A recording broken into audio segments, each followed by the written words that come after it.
Welcome back to A&Q. We're talking about some of those spiritual questions that come up from time to time, and honestly, sometimes they're really confusing questions. Today is one of those.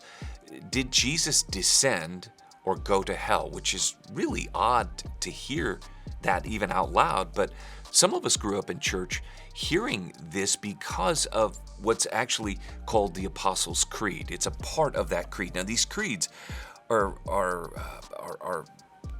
statements that have been made throughout the centuries by thoughtful Christians, and I love them because they remind us of the resilience and the long-standing faithfulness of our Christian faith. But there is something in this Apostles' Creed that spins this question up. So maybe the first thing to ask is, did it really happen? It sounds strange, but why would Jesus go to hell? The short answer is he didn't. Jesus did not descend into hell after he was crucified. But the reason that phrase has come down to us through history is because the ancient world didn't think about the afterlife in the same way that most of us do today. In fact, both Greek and Hebrew people in the first century believed in a neutral place where people went after they died. The Hebrews simply called this place Sheol, and it could be translated as the grave, meaning this is the place you go after you die.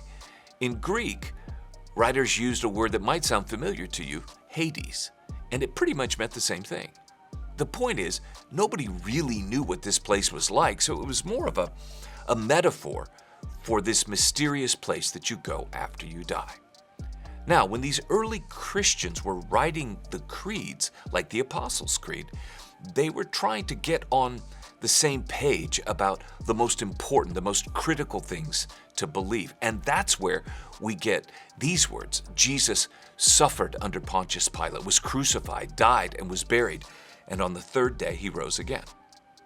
What's interesting is that this is exactly how that creed went for the first few centuries of its existence. But in the year 390, a monk named Rufinus included the words, he, meaning Jesus, descended into hell, by which he was trying to convey that same meaning of the word Sheol, that Jesus went into the grave, and then 3 days later he rose again. So even though his version came much later, and it's the only version of the Apostles' Creed to even include that extra phrase before, say, 650 AD, it stuck, and it became a part of the language that has passed down through the years, which in many ways is a shame because that's not what he intended. That's not what he meant when he included that. His point was simply this: Jesus really went into the grave. He wasn't making a comment on Jesus going to hell as we understand it. He was making sure that his audience understood that Jesus, God in the flesh, physically died.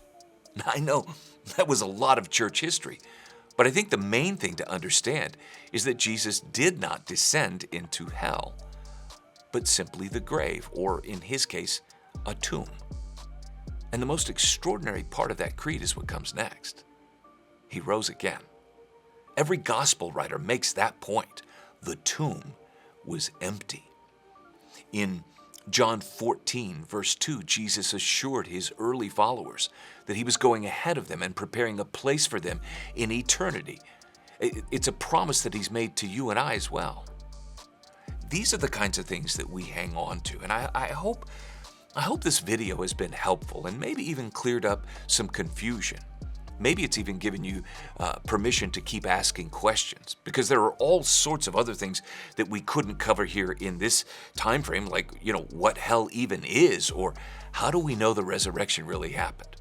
So if you would like us to talk about those questions and others, let us know in the comment section.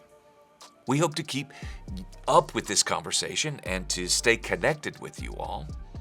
Until next time, be well, and I look forward to continuing the conversation.